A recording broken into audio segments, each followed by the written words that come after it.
God and the Gun, the Church and Irish Terrorism. What an incredible book this was. Hello and welcome. I had this book for quite a while, picked it up at a used bookstore, can't even remember which one. The IRA in particular is a genre that I absolutely love reading about. I find it fascinating. And I know a lot of people have curiosities about this topic in the communities and realms of my main channel. You see a lot of photos shared and things like that of pretty cool, maybe auras and vibes, right, of the IRA era. But what I think is absolutely fascinating is the deeper story behind what happened during the Troubles all throughout really the span of almost 50 years. And more so, I think a lot of people don't necessarily grasp how deep of a topic this really is. Essentially, the most unique view of the IRA that I've ever seen. The author, Martin Dillon, I'm not quite sure what side of the aisle he rides on, but this was written in the late 90s. So this was written at a time where the height of everything was going on, and also the tail end of the Troubles in the IRA was going on before the ceasefire. So this was an incredibly volatile time that Martin Dillon decided to write this, or I should say, really the end of a volatile time. The whole first portion of the book, it is a relatively short read. The whole first portion of the book is a little bit into just the politics of the matter, and that can be very dry. That part of this book was very dry, and that's happened quite a few times with IRA books. If you're reading anything about the IRA and you're coming from the United States, their form of politics is very hard to follow because it is not your typical right versus left. The right isn't necessarily the right, the left isn't necessarily the left. It's such a strange variety of politics, socialism, non-socialism, Catholicism, Protestantism. There's such a difference of subsections of their politics. The first portion of this book, again, you got to kind of, I don't know if you guys do the same thing I do, but when you get to a part in a book that's just very dry, very boring, I kind of hit the fast forward button on my reading in my mind and just kind of start like, okay, I'm going to go a little faster. I'm not going to make sure I read every single word in that sentence. I'm going to just kind of glide through. Sometimes that is what I do, even though it's probably not appropriate.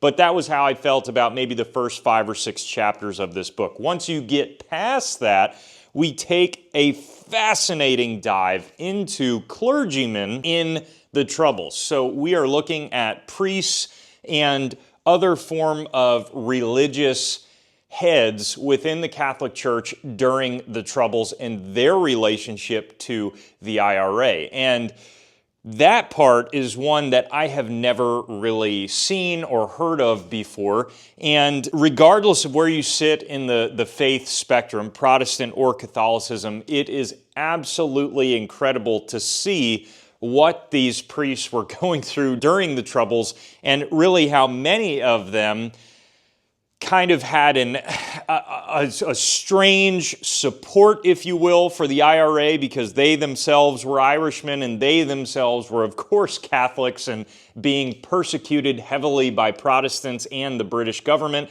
But, of course, how that was kind of going against their vows and this massive struggle between the two. I'm not going to give away too much there because, again, I would strongly recommend reading this book. But aside of that, Martin Dillon also goes into a really, really good look into the Protestant light of things as well. And really, in this book, he paints neither side with a brush of like, you're doing the right thing, which I do appreciate. I've read a majority of what I've read about the IRA has been very much pro-IRA, I will admit. However, it is refreshing to see somebody look at both sides of the aisle with the atrocities that happened and paint the brush on both sides as like, look, there were some misconceptions across the board. Really, here, neither side was necessarily fully in the right of like, we are doing the right thing and not torturing and harming people. So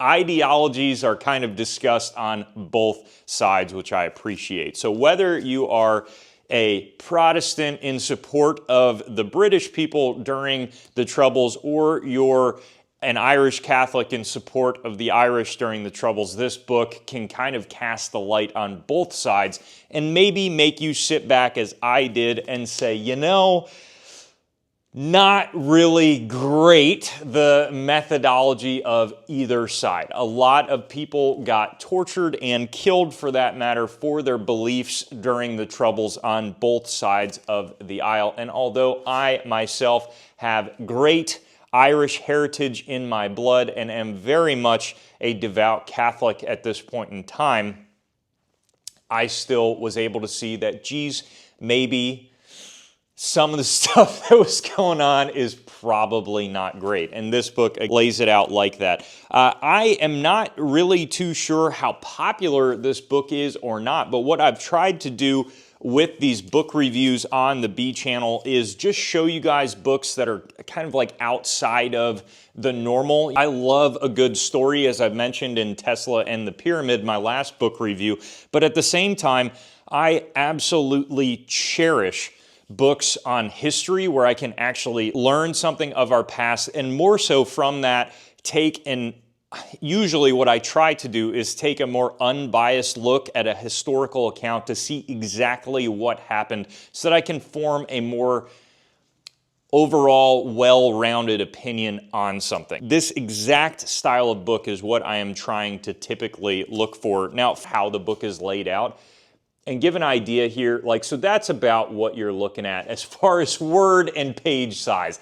I don't know if that matters to people, but for me, I am like ADHD'd out when it comes to books. I really need to know, what am I in for here? Am I in for microscopic words on a dictation on a thesis or something? Or is it a reasonable read? After those first 4 to 5 chapters, it becomes a very easy read. And what the author begins to do in this is just kind of divulge into interviews that really become individual stories within themselves. And that's what I really appreciate, and that kept me captivated during the entire time. So without any sort of spoilers, this book begins to bring you through each story as each interview happens. And you kind of take this past where you're envisioning the author reminiscing and thinking about those interviews and kind of things that he took away and where those people went from there. These are all very real interviews, very real people